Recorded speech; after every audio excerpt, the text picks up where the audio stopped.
a lot of self-publishers are on a budget, and I get it. You're looking to save money, and one place where you think you can save money is on ISBNs.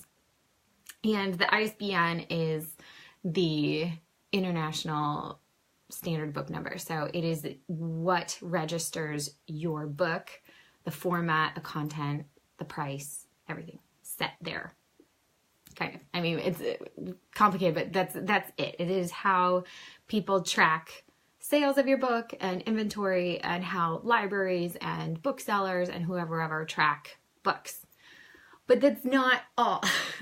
So Amazon also assigns a number to your book. So when you publish through CreateSpace or Kindle Direct, there's an Amazon number that's associated with it. And that is a unique number as well for your book. So if you have an ISBN, you will also have this Amazon number, ASIN.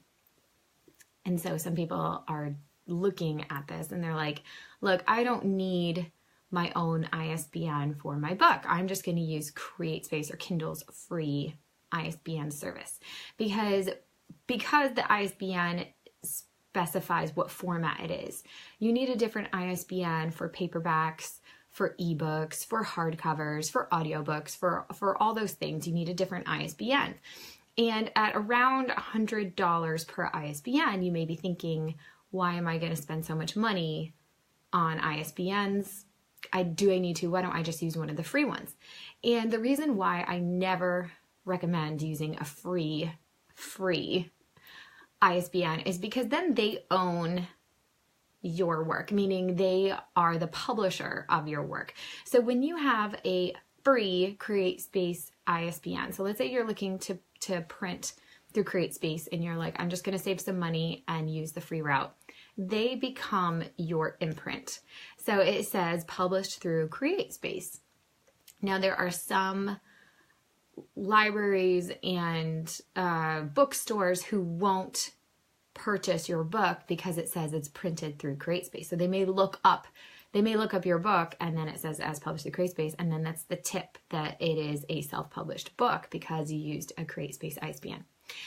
Also, that limits you because then you could not take your book to another printer. So let's say now CreateSpace has great, really, really cheap printing.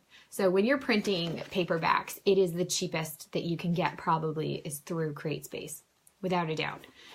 They're huge and they probably take a huge loss on printing books because they're making money in other facets of the company.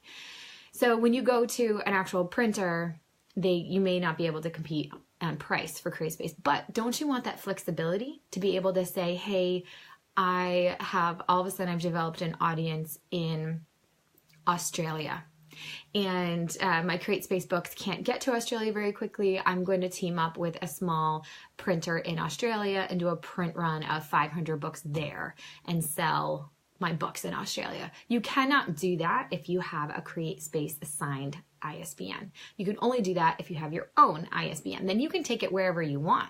You can take your book to big printers, to small printers. You can use it wherever. So it provides you the ultimate flexibility if you own your own ISBN. And everyone should.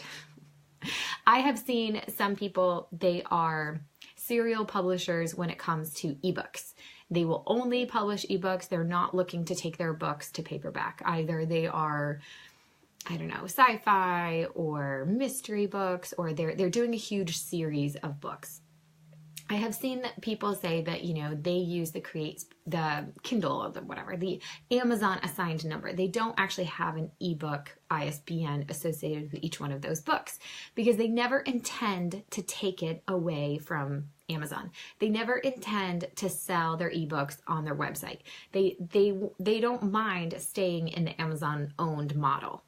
Okay, if this is you, then sure, go ahead. If you're going to publish 25 ebooks and you never want to remove it from Amazon because you just want to stay in Kindles, you never want to sell it on iBooks because you don't care, you're fine staying in the Kindle universe.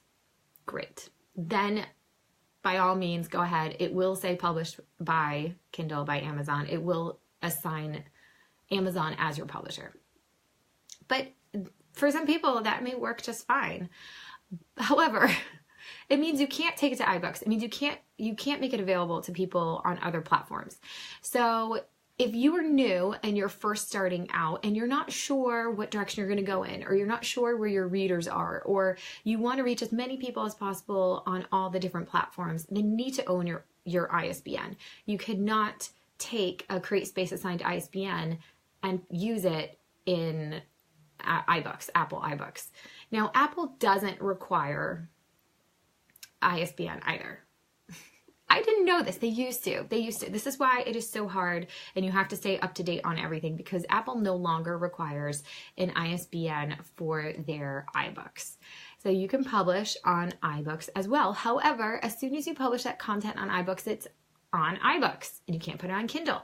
So if ISBN just offers the greatest flexibility, and yes, it costs money. A 10-pack is currently $395 US. So that's the best bang for your buck. That's how, that's the cheapest way to buy multiple ISBNs, and you're going to go through them if you publish a paperback and you publish an ebook. It is what it is. Now, you don't need a million different ISBNs unless you want to. That's up to you. If you want the flexibility to publish it wherever, if you want to reach more people in different markets, you're going to need an ISBN. So I always encourage you to do it. However, there are many successful people who don't, because they never intend to leave that universe of Amazon Kindle. All right, so that is the deal on ISBNs. And if you need one, or if you can use a free version, it's up to you. It's just the type of thing where you're turning your rights over to whatever platform you're publishing on if you use their ISBN. I personally like having the ultimate control over where my content goes and how it is shared and used. And I like the idea of being able to sell my ebook on my own website. I like the idea of being able to put a chapter as a lead-in, as a magnet lead-in. So saying like, hey, if you want to download chapter 1, register, sign up, drop your email, and I'll send you chapter 1, and you can download it there. You can't do that if you don't have your own ISBN. So it just limits you in what you're able to do with your own content by using free, because they really own it, assigned ISBNs. So it's up to you. If you have any strong preferences one way or the other, sound off on the comments. But that is my take on it. I also discovered that you can create your own barcodes, which is a visual representation of an ISBN, which is just blowing my mind. So I'm like, how does this work?